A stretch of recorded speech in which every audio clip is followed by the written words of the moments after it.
You in there? No, sir.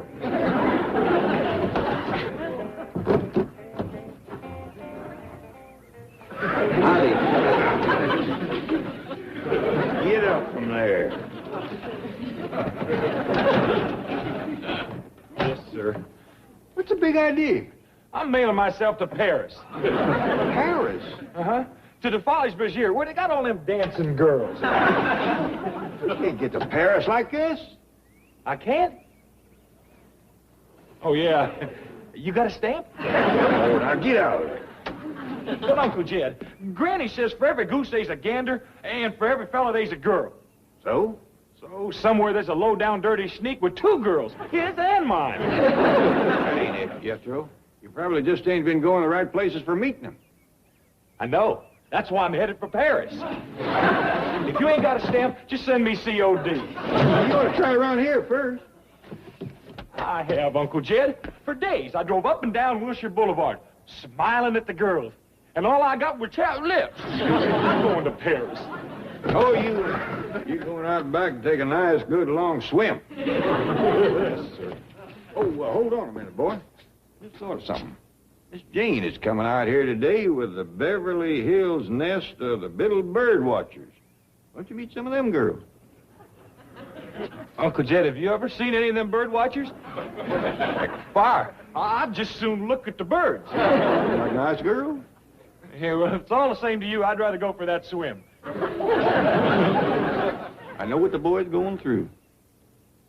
These ways I think I can remember. Ed, somebody's been in my pantry, stole a ham and canned goods. Granny, it was Jethro. Ah, Boy was fixing to mail himself to Paris. dandy. I'll take him to the post office. Take it easy, Granny. Boy's got a problem. Yeah, no brain. Boy, it seems he's having trouble meeting girls. Here comes somebody. Looks like Miss Jane and her bird watchers.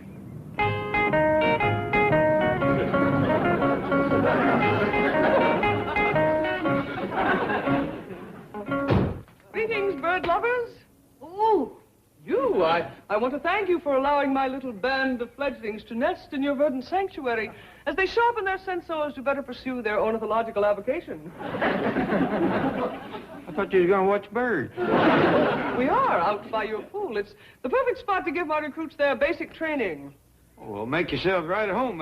Is Ellie going to join you? Oh, no, indeed. Ellie is no longer a recruit. She has already earned her feathers. Troops, stairs, out!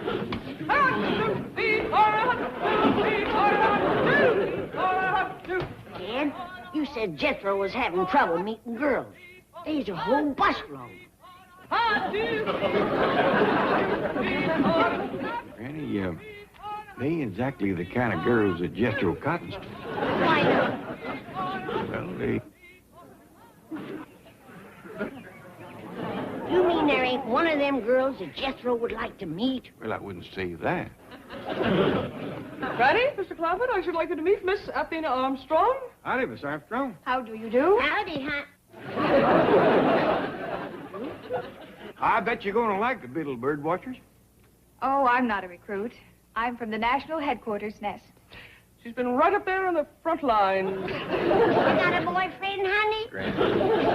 I find my school studies and bird watching activities infinitely stimulating, allowing a little time for the superficial pastime of adolescent dating. Does that mean that she's for it or against it? As a matter of fact, I have already made Miss Armstrong my second in command. Take the recruits around the back.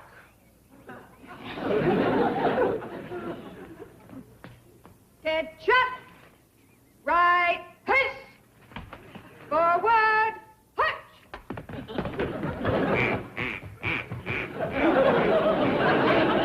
A bit awkward now, perhaps, but enough rigorous training and they'll be crack troops. Jane, I was wondering if Jethro could join your group, meet a few of the... I'm afraid not, Mr. Clampett. Policy. Several recent incidents have made it necessary to confine male-female fraternization on our bird-watching expeditions to that done by the birds themselves. Kiddo! That's too bad. There's one girl in that bunch Jethro could take a real strong liking to. Hey, Jethro, the Biddle Bird Watchers Watch us, it's a-coming. Let me out of here.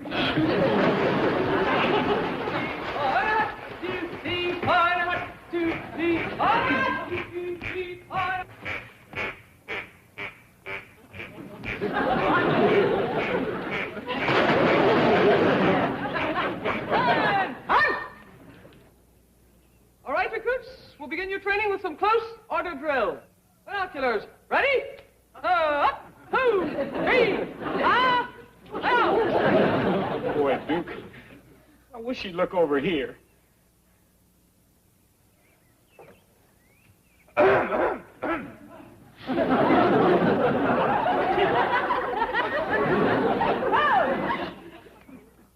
Jethro, would you please stop that? You'll scare away the birds. But now let us assume that we have heard a bird call which we suspect is that of the yellow-rumped warbler. Listening positions. Up. She ain't paying no attention to me at all, Duke. I'll try the old sympathy approach. Baby! Do you need help? Yeah, I sure do. Yeah. Good girl. Grab him. That's it. Keep his head out of the water. Wonderful. You've done it.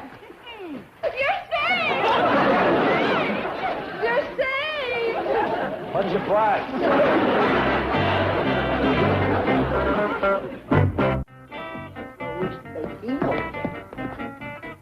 That big cluck, Jethro. Must have had 50 pounds of canned goods in that box, and he forgot a can opener. No matter. If the boy gets hungry enough, he knows them open with his teeth. Well, he better quieten down, now that his girl problems is settled. Settled? How? He's decided to join the Biddle Bird Watchers. Oh, Miss Jane told me they don't take fellers. I told him that, but he said that he thought up a sure way to make her change her mind. Well, he's just wasting his time. You see that?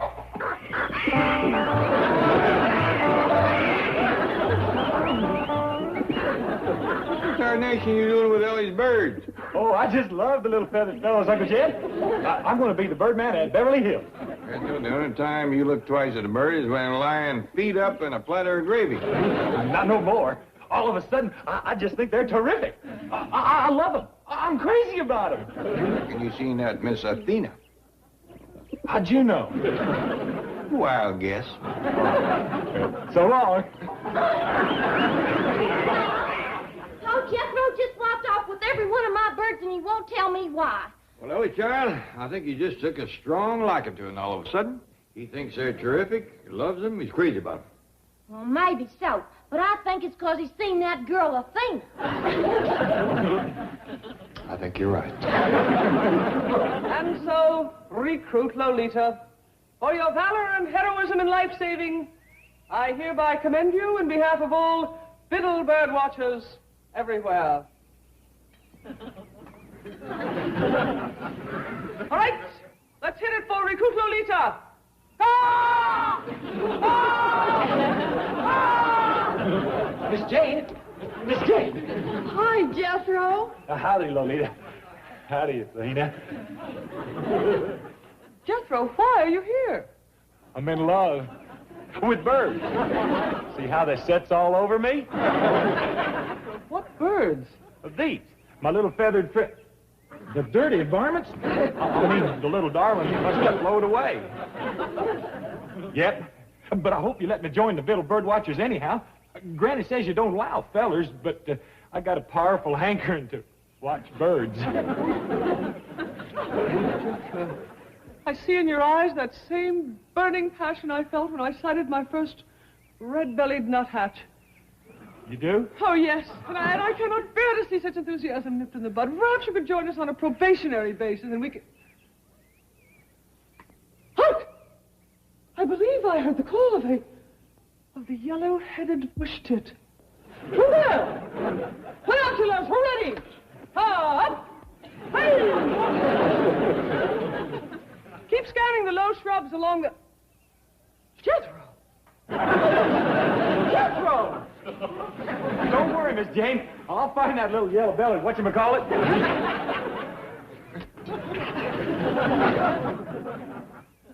Oh, come on, Miss Jane.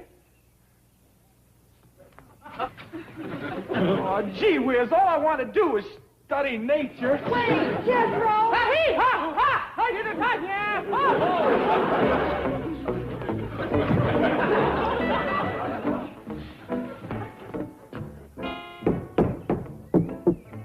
Mailman.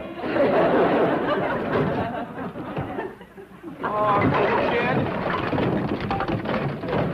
Please let me mail myself to Paris. I even put on airmail stamp. Well, you couldn't get into bird watchers, huh? It's my own fault.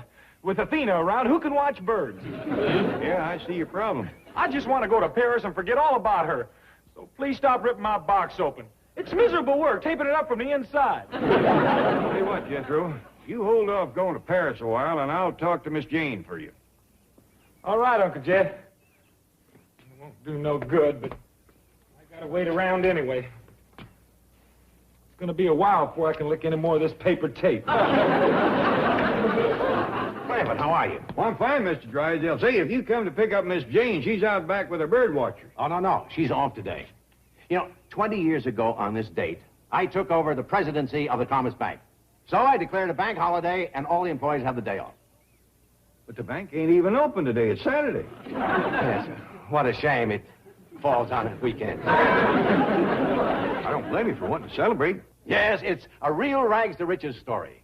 The great American dream. Poor boy to bank president. And today's the day you got promoted. No, it's the day I got married. Margaret's grandfather was chairman of the board. I suppose every holiday has its sad side. Well, speaking of being sad, maybe you can help me with Jethro. He's got a spate of girl trouble. Well, you bet I can. You're talking to the old master. Do tell. Oh, yes. Why, back at college, the girls used to call me... Never mind what they used to call me. Well, what's Jethro's problem? Well, it seems that he's all pushed out of shape over one of Miss Jane's bird watchers. And she won't even look at him cross-eyed. Not cross-eyed, eh? Must be a new member. Matter of fact, she is. Jethro tried to join, but they don't take fellas. Oh, well, they will after I talk to Miss Hathaway. Well, no, we don't want to break no rules. All I want is for this girl and Jethro to get together long enough so she can see his good quality.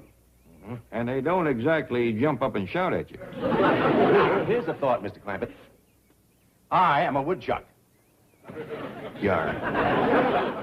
No, I mean I was as a lad. It's a boys' organization. Now, if Jethro became a woodchuck, I could arrange a camporee and a joint chuckarama with the bird watchers. I think we better start over from the part where Jethro turns into a woodchuck. She loves me not. She loves me. Jethro, your girl troubles is over. Did you get me in the bird watcher? No, but listen. You are a woodchuck. Well, you don't have to call me names. It's a club. A girls' club? No, boy. Thanks. It's just as good. Mr. Drysdale's arranging for the woodchucks to have a camporee and a chuckarama with the bird watchers. Uncle Jed, are you making fun of me? Mr. Drysdale is down by the cement pond right now with the junior assistant chief woodchuck himself. Miss Hathaway, meet woodchuck Stanley Kragelman. How do you do? Pleased to meet you. Why, what an impressive array of awards. I have all 94 achievement awards offered by the woodchuck. Being an old chuck myself, Stanley has agreed to come out and help me talk to Jethro about joining. Excellent. The little bird watchers always feel a kinship with groups that venerate the great out-of-doors. Well, Woodchuck Kragelman, I must return to my recruits. I have them scouring the underbrush for rock wren nests. Good hiking! Just a minute, Miss Hathaway. I want you to plan a little get-together today for your bird watchers and the local woodchuck chapter. I'm terribly sorry, Chief, but our rigorous training schedule simply won't permit it. Now, look, it's costing me a new clubhouse to get the woodchucks to cooperate. Now, don't you give me any trouble. Excuse me. You're a woodchuck, aren't you? That's right. I've never seen so many badges. I have all 94 achievement awards offered by the woodchuck. My, you must be a double-toothed woodchuck. Triple. Oh, girls, come on the double. There's a triple-toothed chuck up here. Jet, I'm much obliged for what you're doing, but I don't want to be a woodchuck. Sounds stupid and dumb and silly and well...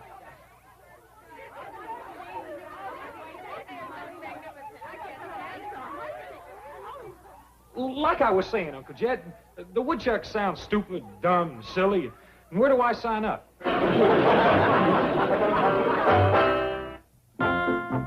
Boy, no wonder Athena went for you. Well, you got more trimming on you than a Christmas tree. These are achievement awards, Jethro. Well, when I become a woodchuck, I'm going to have me twice that many. Really? Mm-hmm. I'm going to buy me enough to cover me head to toe. You can't buy these. They have to be earned. Now, this is the Woodchuck Handbook. It tells all about them. How many of those things you got? I have all 94 achievement awards offered by the Woodchuck. Woodchuck ho! Woodchuck ho! Woodchuck ho! Hold on, you aren't a woodchuck yet. Ah, but he soon will be. They're having a special initiation for you this afternoon. Swell. I hope Athena will still be there by then. I've already arranged for the bird watchers to attend your initiation, including that certain someone. Dog! What someone? Athena! Oh, yeah. I was just telling Jethro about the achievement awards. He might as well start on one even though he's not initiated. Oh, that's a good idea. Oh, Jethro, you're going to love chucking. I remember the good old days when I was a junior assistant chief woodchuck. You? You'd better believe it, son.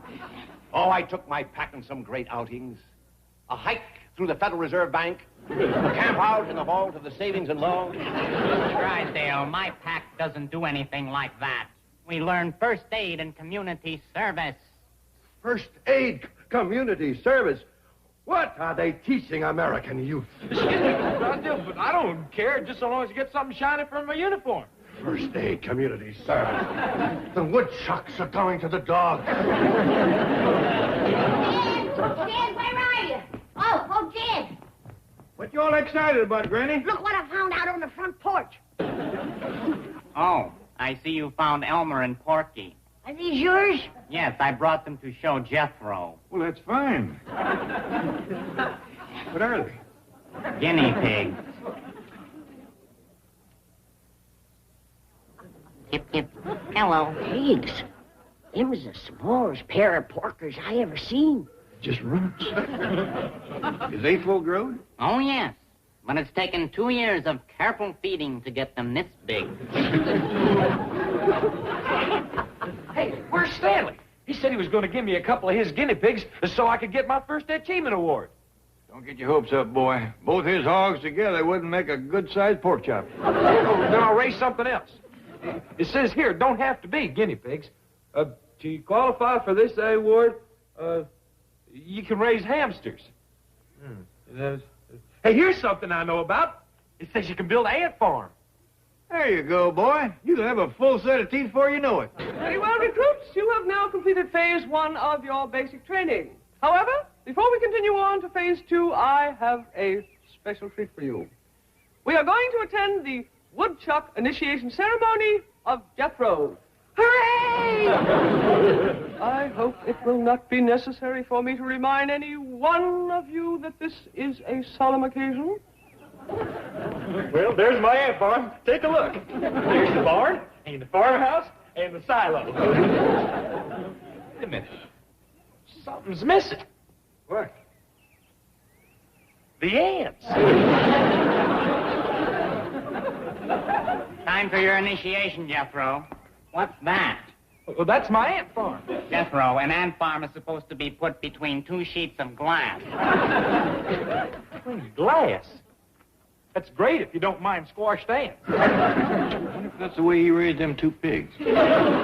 Remember that a woodchuck is dependable, diligent, observant, honest, persevering, happy, polite, courageous, enthusiastic, optimistic, learned, gallant, informed, just, literate, reliable, respectful, persuasive, artful, cooperative, industrious, perceptive, 10,000 of them. determined, flexible, zealous, energetic, sagacious, faithful, honorable, modest, neat, orderly, philanthropic, and sincere. And now, as I present you with your own handbook, I hereby appoint you a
It's two of them. There's a brace of them. And each one of them with a persimmon in his mouth. Granny, you're really putting it on. Well, it ain't every day that Lester Flatt and Earl Scruggs puts their feet under your table. They've been eating in them big city hotels. I bet you there ain't a hotel in the country serves possum with a persimmon in his mouth. Just one. The Ritz. Are you sure? That's where I got the idea. The Ritz Hotel in Bug Tussle. Morning, Paul. Morning, Granny. Morning, daughter. Good morning, Nellie.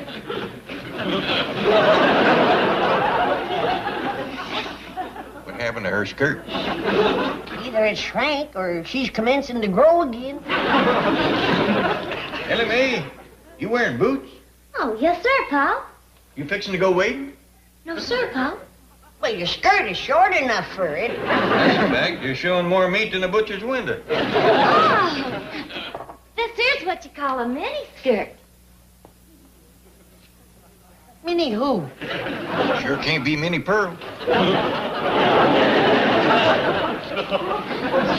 Hiya, doll. How's it going, baby?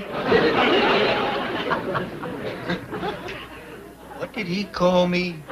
Sounded like baby. Jethro! Be right with you, sweetie.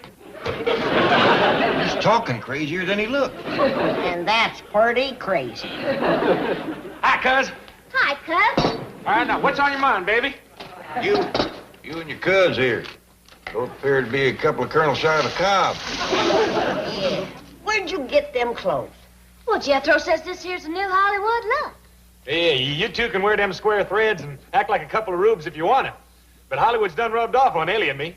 Get with it, baby. You do that one more time, and I'm going to change your Hollywood look to a Hickorywood look. Now you're talking. Go put some decent clothes on the both of you before Lester and Earl gets here. Well, Paul, that's why we got on these here fancy duds. Threads. Yeah, 'cause Lester Flatt and Earl Scruggs is a-coming out. Winging west. Yeah, to make a movie. To lens a flick. Yeah, Jethro says I can act it, and he's gonna direct it.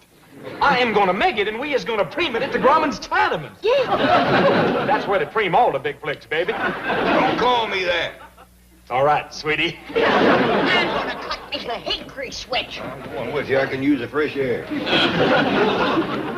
You reckon them two brush apes ever going to get any class? I don't know, Jethro. Don't call me Jethro. When you talk Hollywood, you got to add things like chickie or baby or sweetie or... That must be Mr. Flatt and Mr. Scruggs. Not Mr. Flatt and Mr. Scruggs. Oh, never mind. Just stand back and listen to me. Earl, I don't know about you, but I just can't wait to sit down to some of Granny's back-home cooking.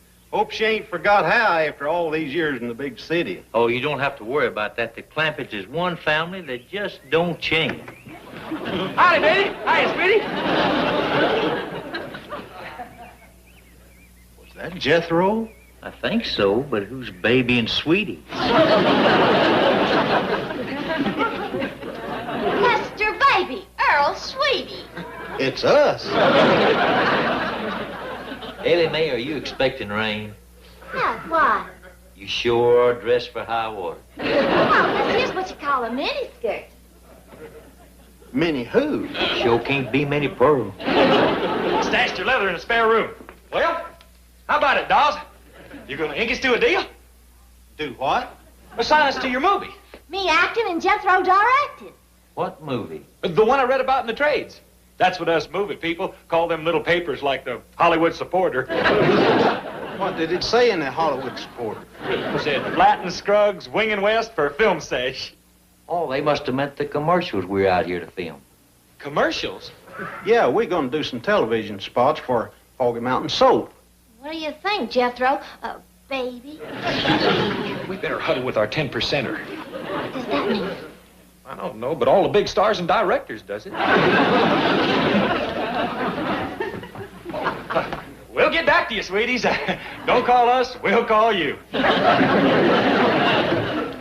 Jed and Granny changed like them. We can forget the back home cooking.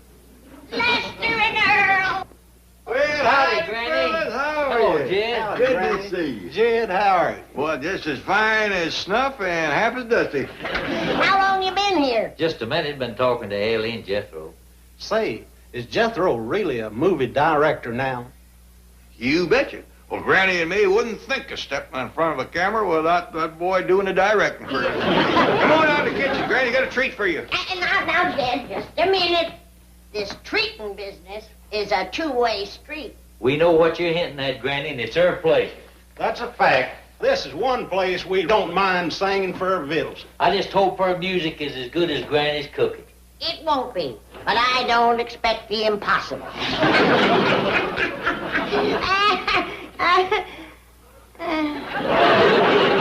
Here's a good one for Granny. Mama, you've been on my mind.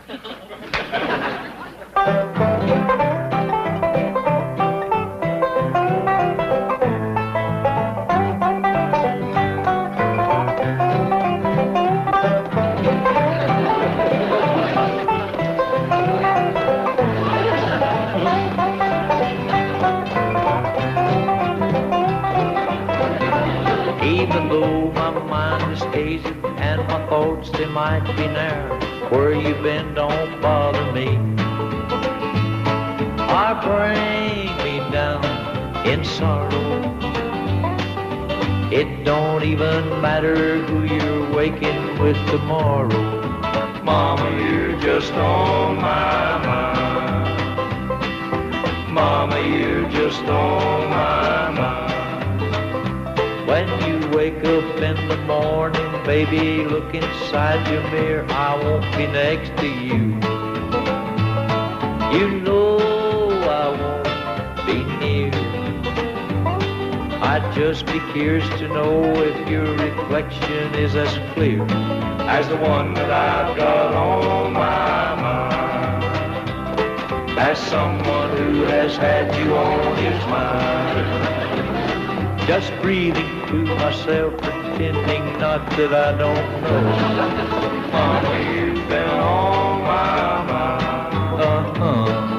Mama, you've been on my mind.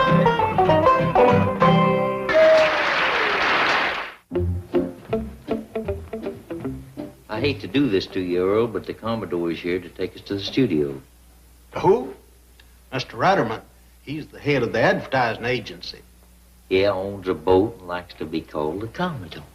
Fetch him in. I'll dish him up some possum. Oh, he's already had his lunch, Granny, but I would like you folks to meet him. Come on in, Commodore. Well, well, well, ahoy! You've heard Earl and me speak about our friends the Clampetts. Well, here they are. Granny, Jed, Commodore Stewart Ratterman. Howdy, Commodore. How do you do? Mighty pleased to meet you. The pleasure is mine, sir. Oh, boys. These are the two people I've been looking for. Why? What'd we do? No, I don't mean that. What I mean is, you are the perfect types for my commercials. Well, how about it? Would you like to be on television? Well, we ain't actors, Mr. Commodore. We couldn't be nothing but ourselves. Gee. That is exactly why I want you. That honesty and believability will come across on the camera. It'll sell the product. We couldn't sell nothing. Jed. We're just a couple of plain old ridge runners. Jed. Folks wouldn't care shucks about seeing us. Jed. I want to be on the television. Why? 'Cause them soup commercials I made was never showed after I told the folks back home to watch them. Well, this'll be shown, I guarantee it. Please, Jed. I want the folks back home to see us on the television. How about just using Granny? Oh, no, I'd like to have both of you. Please, Jed. Well, all right. Yeah! Come on, we'll go get dressed up in our Sunday best. Oh, no. I want you in your old, everyday work clothes. Well, if that's what he wants. Let's go get on some old clothes.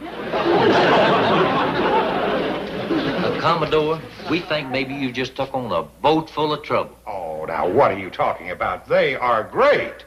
They'll sell soap by the carload, believe me. I know my commercials. But you don't know the Clampetts.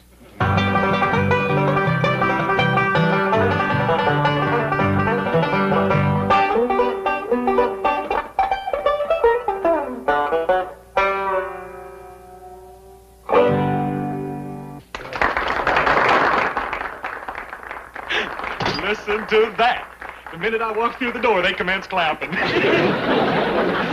they know a big director when they see one. I ain't clapping for you. That's for Flat and Scrub. Listen, Ellie, if you're going to be my yes girl, you got to say yes to everything I say. All right. Yes, J.B. Yes, J.B. Where you been? Visiting all the stages. Man, I got that director's lingo down pat. Listen to this. Clear the sets. Hit the arcs. Action. Roll them. Take 5. Who's that idiot? I think that's your director. Yeah, that's him. You've got to be kidding. Hey, Jethro. Howdy, sweetie. Be with you in a minute. Sorry, sailor. No visitors on the set. Cut! Friend! Did I tell him no visitors? Yes, J.B. Jethro, this gentleman is the head of the agency that's making these commercials. Commodore Stewart Ratterman. Well, glad to meet you, Stu, baby.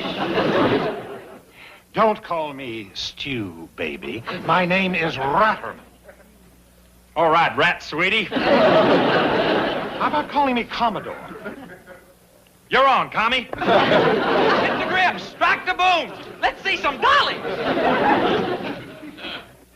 Who are you, his nurse? No, sir. I'm Jethro's yes girl. No matter what he says, I got to say yes to it.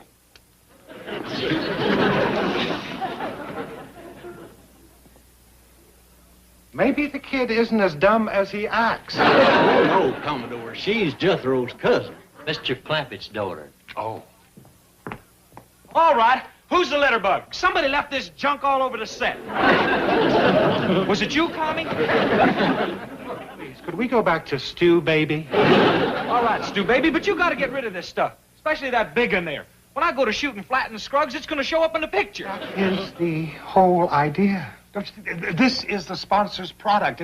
It's what we're selling in these commercials. Oh? I'll tell you what. Let's start off by filming Lester and Earl doing the Foggy Mountain soap theme. Then you can sort of get your bearings. Oh, you're a sweetheart. Sweetheart. All right, that's a wrap. Pull the plug. All right. Who's the clown that turned out the lights?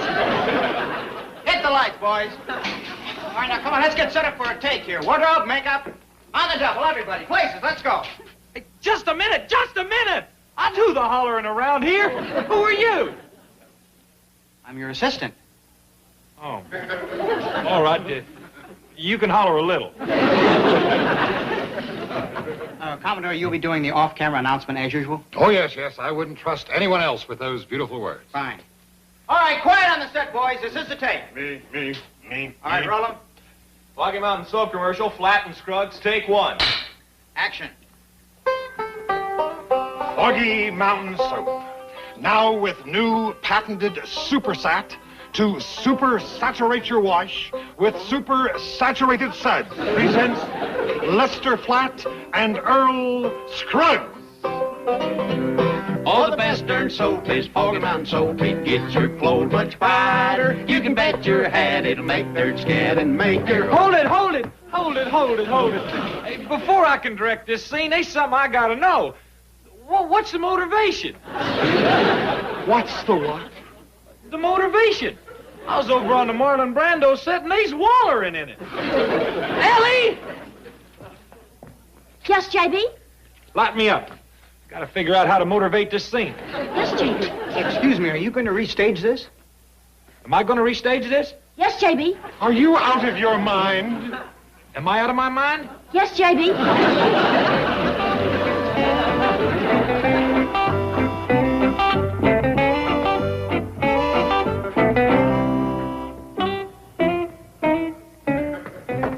What's the matter, JB? Ellie, I think I done overmotivated.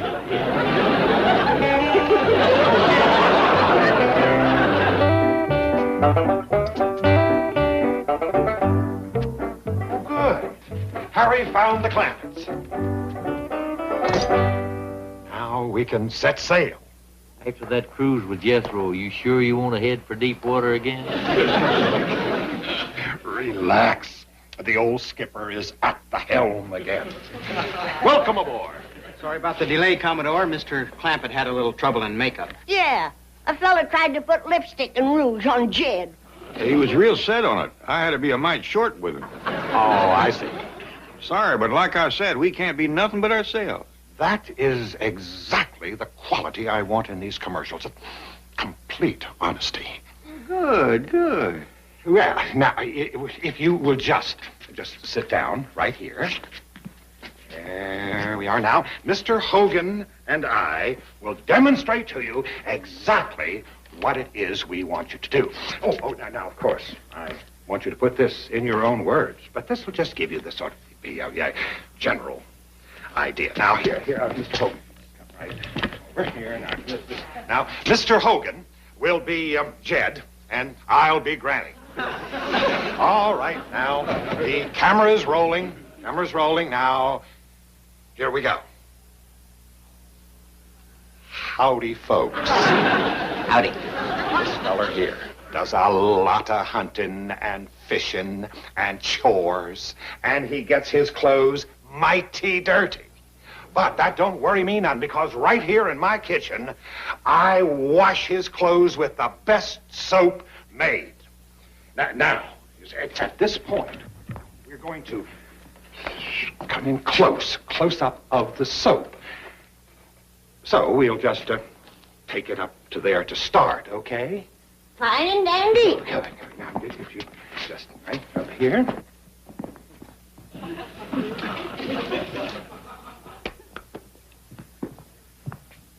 Shall we have a rehearsal, Commodore? Oh, no. I want this to be completely spontaneous. We'll just roll film on the first take. Right. You're at it again, and I done told you one. You want a shiny nose. You want a shiny eye. Roll 'em. Ozark Mountains soap commercial. Jed and Granny, take one. They get your nose one way or another. I say action. You start talking. All righty, action. Are we on the television now? That's right, the film is rolling. Will the folks back home be able to see us? You bet they will. Hello, Pearl! Howdy, Pearl. How's Jet 3? Hello, Luke Short, and everybody down at the general store. Hey, Luke, next time you butcher your hog, be sure and send us some fresh cracklings. Yeah, the last one's turned rancid on me. Howdy, everybody. Dora Gabbett. And Patty Bell Excuse me, Jed and Granny, could you just talk about the washing now? Oh, all right. Thank you. Say, you know, this fella does a heap of hunting and fishing and chores and all. And he gets his clothes powerful dirty. But that don't fret me one bit. 'Cause here in my kitchen I use... Wait a minute. This ain't my kitchen. What? Granny, couldn't we just pretend this is your kitchen? Well, that would be telling a fib. Wouldn't it, fellas? That's right, Granny. And the Commodore wouldn't like that. Oh, he's a regular hog about honesty and integrity. Thanks, fellas. Granny, I tell you what. I am going to give you this kitchen. I don't want it. Why not? 'Cause it's 3 miles from my cupboards. It's only got 2 walls and no ceiling. And besides, even Jed couldn't afford the light bill. Keep one fella busy just changing bulbs. I tell... Suppose we just don't mention the kitchen at all. You just say that you keep his clothes clean with the best soap made. That's honest. I'll do it. Good. Okay. All right, boys, from the top. All right, let's have it quiet for a take. And roll 'em. Rocky Mountain Soap commercial, Chet and Granny, take 2. Action! This fella does a heap of hunting and fishing and chores and all, and he gets his clothes powerful dirty. But that don't fret me one bit, 'cause I get 'em cleaner than a hound's tooth, and you know why? I wash 'em with the best doggone soap that's made in this world. I guarantee Oh, she no is soap dynamite. better. What soap am I talking about, friends? I'll tell you. I'm talking about the one, the only one, Granny's homemade lye soap. Get clean,